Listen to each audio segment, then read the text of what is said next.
Hello viewers, welcome to Biodrunks. Let's learn some aspects of biotechnology. For your reference, I'll be providing notes, PDF link in the description. This video is also available in Hindi and Telugu. For more videos and continuous learning, please like, share and subscribe. Let's start! In today's video, we are going to continue with tools used in gene cloning. In previous videos, we have done about nuclease and DNA ligase, and today we are going to learn about polymerase. So what is this polymerase? Before getting into the deep of why it is used in gene cloning, okay, and how it is used in gene cloning, let's learn about polymerase used during our replication and why is it so important. So let's talk about replication, which occurs in our DNA process. It's a day-to-day process, okay? So this is your DNA. It starts with 5 prime to 3 prime, 5 prime to 3 prime. So now what is happening? Our DNA has to replicate. It has to replicate into 2 strands, okay? So how are we going to do this? Now, the first thing that's going to help in replication is the helicase. Okay, so what is this helicase gonna do is it's gonna join here and it's gonna create a replication fork. Okay, this is how it is. Okay, so this helicase is creating a replication fork. Once it is done, then the primase gets joined and this primase helps in the production of DNTP. So it gets more and more of DNTPs. So after this primase, we have the main ingredient used for DNA replication. That is our DNA polymerase. It's the main ingredient. So I'll draw primase here as a smaller one. Okay, just to understand. Okay, let me label it. This is first DNA helicase. What is it doing? It's forming a replication fork, breaking the DNA strands.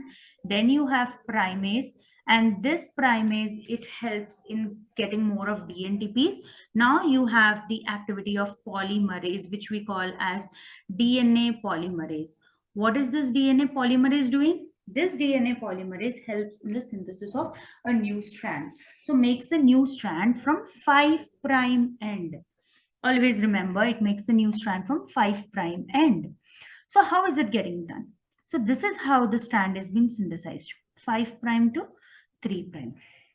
Okay, now the strand synthesis is going on. But you have two things. Here you have the leading strand. This is called as leading strand. Okay, where the synthesis is very smooth. Then you have, because it forms from 5 prime to 3 prime, okay, then you have a lagging strand. Okay, this is called as the lagging strand. What happens in this lagging strand is there are a lot of breaks.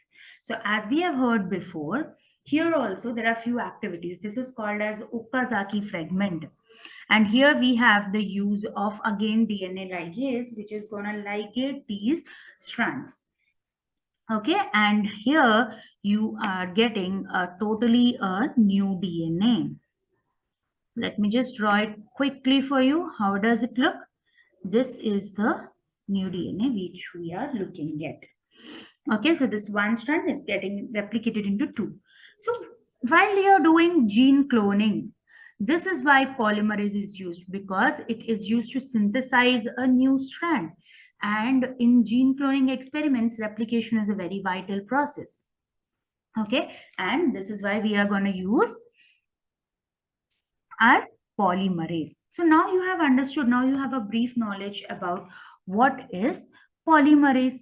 Okay, so let's learn now the next points for polymerase and why it is used in the gene cloning experiments.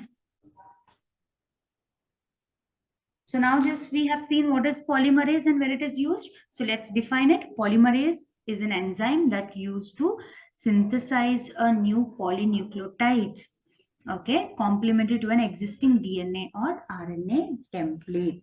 So that's very, very, very important tool in gene cloning. Okay, so as now we know what is DNA polymerase, let's go to the next topic, that is called DNA polymerase.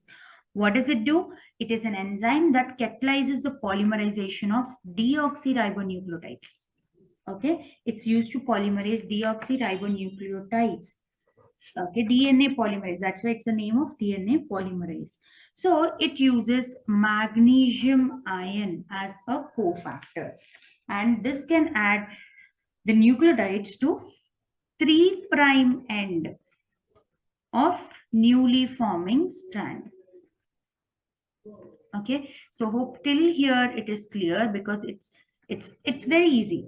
Okay, now the next step which we are going to do is the type of DNA polymerases. So you have DNA polymerase 1 that has both 3' to 5' and 5' to 3' exonuclease activity, and 5' to 3' polymerase activity. So where does this exonuclease activity play the role in? Exonuclease activity is, as you have seen, the leading strand which has Okazaki fragments. So now again in the between the nicks, first the primase and polymerase acts, and they form those, they seal those nicks. So when they seal those nicks, now then you have the exonuclease activity, which is gonna break the already formed DNA nucleotides. Okay, that is the Okazaki fragments. And once these Okazaki fragments are being broken down, okay, the first the DNA polymerase acted, okay, and here this is the strand it formed. Now again this exonuclease, it's going to break these, it's going to cut these one, and again the DNA polymerase is going to act, and it forms this DNA with a bit of very less nicks. Here the act of DNA ligase which forms the new strand. Okay, so exonuclease activity is also very important in polymerization. So you have another one, that is DNA polymerase 2. It's mostly involved in DNA repair system. And DNA polymerase 3, it's used in prokaryotic DNA replication. So now we have a basic idea about DNA polymerase. Now, another type of DNA polymerases which are used are T4 DNA polymerases, which catalyzes the synthesis of DNA in 5' to 3' direction. Okay, and it has an exonuclease activity. Okay. Now, next you have T7 DNA polymerase. It lacks a 5' to 3' exonuclease activity, but it has 3' to 5' exonuclease activity, which is more greater than the Kenlo fragment. Now you have thermostable polymerase. What is this thermostable polymerase? It synthesizes DNA at high temperatures. So when I say high temperatures, what does it mean? Okay, when you're doing PCR, okay, so what happens in PCR? You have a very high temperature in PCR. So here they have a minimal catalytic activity at 75 degree to 80 degrees Celsius. Okay, so Taq polymerase, again, they have no 3' to 5' exonuclease activities. Okay, no. And their half-life time is at 95 degree Celsius. You have PFU polymerase. So when I talk about PFU polymerase, they have 3' to 5' exonuclease activity. Okay, and then you have Vent. Let me write here, Taq. Then you have Vent polymerase.